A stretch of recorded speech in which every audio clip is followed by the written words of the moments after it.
Yes, अब हमारा next question है क्वेश्चन नंबर 17, 17 नंबर का क्वेश्चन।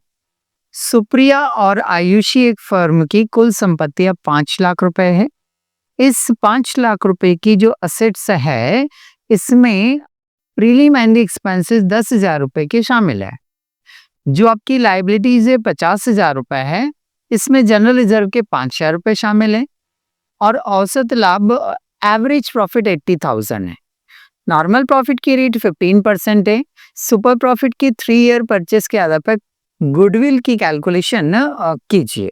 ओके, अब मुझे गुडविल की कैलकुलेशन जो करनी है वो सुपर प्रॉफिट मेथड से करनी है। सबसे पहले यदि हम देखें तो क्वेश्चन में एवरेज प्रॉफिट उसने हमें दिया हुआ है। ये अच्छी बात है कि भाई उसने एवरेज प्रॉफिट दिया हुआ है। एवरेज प्रॉफिट कितना हमारा 80,000। अब हमें निकालना है इसका नॉर्मल प्रॉफिट। क्या निकालना है? नॉर्मल प्रॉफिट निकालना है। अब नॉर्मल प्रॉफिट निकालने के लिए मुझे चाहिए कैपिटल एम्प्लॉयड, जो कि क्वेश्चन में उसने नहीं दी हुई है। तो मुझे पहले क्या करना पड़ेगा? क्वेश्चन में से कैपिटल एम्प्लॉयड का कैलकुलेशन करना पड़ेगा।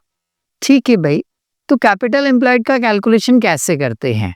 तो कैपिटल एम्प्लॉयड का जो कैलकुलेशन किया जाता है वो किया जाता है असेट्स में से लाइबिलिटी को लेस करके। बट असेट्स की बात करें तो असेट्स में केवल रियल असेट्स ही इंक्लूड होना चाहिए। असेट्स में क्या इंक्लूड होना चाहिए? केवल रियल असेट्स ही होना चाहिए। जो नॉमिनल असेट्स होती हैं उनको असेट्स में इंक्लूड नहीं होना चाहिए। तो यहाँ पर वो बोल रहा है कि असेट्स में 10,000 रुपए के प्रीलिमिनरी एक्सपेंसेस इंक्लूडेड है। तो हम क्या करेंगे? 5 लाख में से 10,000 लेस कर देंगे और मेरी नेट रियल असेट्स जो है वो रियल असेट्स आ जाएगी 4,99,000। क्योंकि प्रीलिमिनरी एक्सपेंसेस जो होते हैं वो रियल नहीं होते हैं, तो ये गलत इसमें इंक्लूडेड थे, तो मैंने इसमें से क्या कर दिए? लेस कर दिए। तो मेरी नेट असेट्स आ गई 4,90,000। इनको रियल असेट्स भी आप बोल सकते हैं। इसी तरह से जो मेरे लाइबिलिटीज हैं, इस लाइबिलिटीज में मेरे एक्सटर्नल लाइबिलिटीज होना चाहिए। कौन से लाइबिलिटीज होना चाहिए? केवल एक्सटर्नल लाइबिलिटीज होना चाहिए जो बाहरी व्यक्तियों को हमें देना है। तो हमारी जो लाइबिलिटीज है इसमें से जो जनरल एक्सपेंसेस है जो कि इंटरनल होते हैं, ये हम खुद बनाते हैं, तो ये इंटरनल लाइबिलिटी है। तो इस इंटरनल लाइबिलिटी को इसमें से पहले क्या कर दीजिए? लेस कर दीजिए। तो आप जैसे इसमें से इंटरनल लाइबिलिटीज को लेस करेंगे तो मेरी एक्सटर्नल लाइबिलिटीज आ जाएगी 45,000। अब मैं क्या करूंगा? मेरी नेट असेट्स में से एक्सटर्नल लाइबिलिटीज को लेस करूंगा, तब जाकर मेरी आएगी कैपिटल एम्प्लॉयड। तो नेट असेट्स कितनी है? बोले सर 4,90,000। एक्सटर्नल लाइबिलिटीज कितनी है मेरी? 45,000।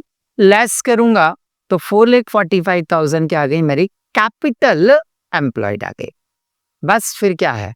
Capital employed into normal profit divided by 100 is equal क्या आना रहता है? Normal profit.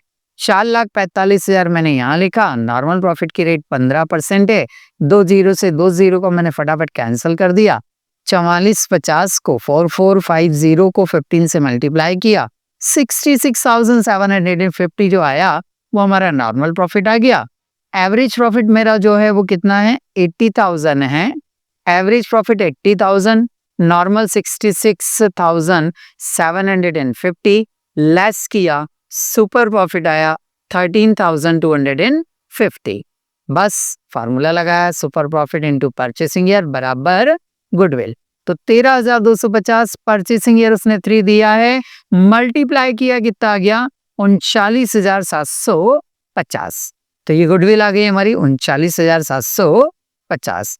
तो यहां आकर आपका ये क्वेश्चन कंप्लीट हो जाता है।